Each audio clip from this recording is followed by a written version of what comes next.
मुसलसल 3 साल को वठी आप किलान जो पानी पंहिंजे टाइम को 1.5 महीनो देर पे अचे। अगे 3-4 साल पहिरियां पानी 6 महीने में आप किलानी जो अची वेंदो हो। हाणे मुसलसल 3 साल 7 महीने ऐं 15-14 तारीख़ ते पियो अचे। उनजे करे हारियुनि जो वॾो नुक़सानु थियो आहे ऐं बेजारो फसल बि सड़ी वियो आहे। थोरो पाणी ॾेई करे वरी पाणी कटे करे विया, उनमें हारियुनि जो वॾो बेजारो सुकी वियो आहे। लेट बिज जे रहण सां असांजो उपत में तमामु घटिताई अची वेंदी। अॻे लहंदो 80 मण, हाणे लहंदो 40 मण। एतिरो फ़र्क़ु थी वेंदो। जेतिरो हाणे पाणी घटि आहे, कंहिं टाइम ईंदो आहे, कंहिं टाइम न ईंदो आहे, कंहिं टाइम राति जो ईंदो आहे, कंहिं टाइम ॾींहं जो ईंदो आहे। असांजो मसइलो आहे जेको हाणे रेज कयोसीं, फ़र्ज़ु कर हाणे एक रेज कयोसीं, इहो हाणे सुकी वियो आहे, इन में पाणी कोन्हे। ट्यूबवेल जो डीज़ल जो ख़र्चु महांगो आहे, 280 रुपया लीटर आहे।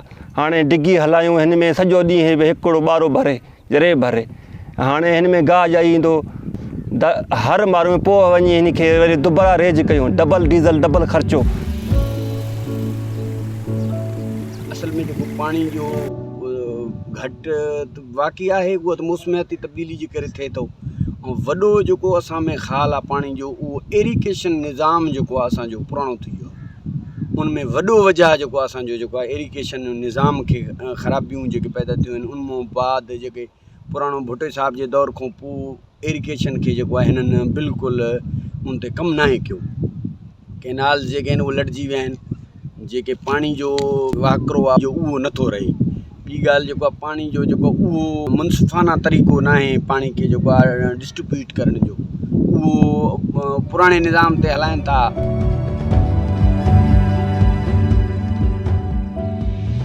पानी का जो है ना वो हमारे कंट्रोल में नहीं होता। हमारी ये है कि डैम्स बनाएं ज़्यादा से ज़्यादा तो उसमें स्टोरेज होगी, लेकिन डैम्स जो है ऑलरेडी वो भी नहीं भर रहे, उसमें भी पानी सही नहीं आ रहा, तो उसकी भी जो स्टोरेज है वो नील थी, डेड लेवल पे थी। अगर डैम्स में स्टोरेज की कैपेसिटी होती है, वाटर स्टोर्ड होता है, तो फिर ये इस चीज़ को मीटअप कर सकता है पौधा। स्टोरेज नहीं होती तो फिर मसला चलता है। हाणे तमामु जेतिरो गर्मी पवंदो ओतिरो सारी जे फसल खे नुक़सानु थींदो। महीनो खनि अॻु में अचे हा त पाणी असांजो फसल तयारु थी वञे। 15 ॾींहं पर साल बि लेट आयो, हिन साल महीनो लेट आयो आहे। पर साल बि असांखे कणिक में नुक़सानु थी वियो, सारियुनि में नुक़सानु थी वियो। पिछा 3 फसल खे बीमारियूं वठंदो आहे, उनखे तमामु नुक़सानु थींदो आहे। मालो ईंदो आहे, ॿियो बीमारियूं ईंदियूं आहिनि, गर्मी थी वेंदी आहे, उन टाइम फसल खे नुक़सानु अची वेंदो आहे। हाणे बि पाणी देर आयो आहे, इहो पाणी बंदि वरी पहिरें टाइम ते कंदा, जीअं अॻे ई कंदा। इहो फसल खे पाणी टाइम न मिलंदो ऐं वज़न बि इन्हनि जो सारी जो टुटंदो ऐं चांवर जो पैदावार बि उहो न बीहंदो। जेको चांवर मिल ते बीहंदो त इन जो दाणो सनो बीहंदो। मिल वारा जुदा कटौती कंदा, तव्हांजो चांवर सनो आहे। ऐं बाद में हवा लहनि पिया, मौसम चेंज जे करे उनमें दागी बि थी वेंदो आहे। इन देर जे करे इहे दागी बि थींदो ऐं चांवर बि सनो थींदो। ऐं आबादकारनि खे नुक़सानु आहे, इन में असांजे गवर्नमेंट खे बि नुक़सानु आहे, छो जो एक्सपोर्ट असांजो चांवर न थींदो। कश्मीर जेको आहे सारियल फसल जे हिसाब सां टॉप ते रहियो आहे। इहो ई असां वारो चांवर दुबई, बहरेन, नेपाल, इहे जेके अफ्रीका जा मुल्क आहिनि ओॾे असांजो तमामु घणो, अफ़गानिस्तान, इन्हनि ॾे असांजो जेको आहे सारी तमामु घणो ईंदो आहे चांवर जो। जेको असां वटि हिते कारखाना बि आहिनि चांवरनि जा।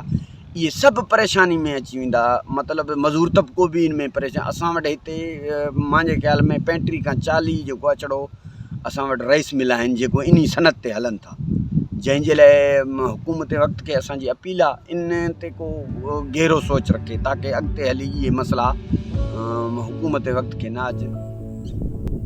ग्लोबल वार्मिंग का हर चीज़ पे असर है। वाटर सिस्टम पे तो ज़्यादा ही है ना। पानी की अवेलेबिलिटी जो है वो 2-3 माह नहीं थी बिल्कुल। हमारे डैम्स जो थे वो डेड लेवल पे मौजूद थे। अगर वहाँ पे रेन वगैरह होती रहती अपर कैचमेंट एरियाज़ में, या टेम्परेचर जो है वो बढ़ता, तो हमारे पास स्टोरेज होती तो अल्टीमेटली हमारा ग्रोअर सफ़र नहीं करता। हमने इस वजह से हमारे ग्रोअर ने सफ़र किया। अभी माशाल्लाह स्टोरेज सही, उम्मीद है कि ये अच्छा सीज़न जाएगा अभी।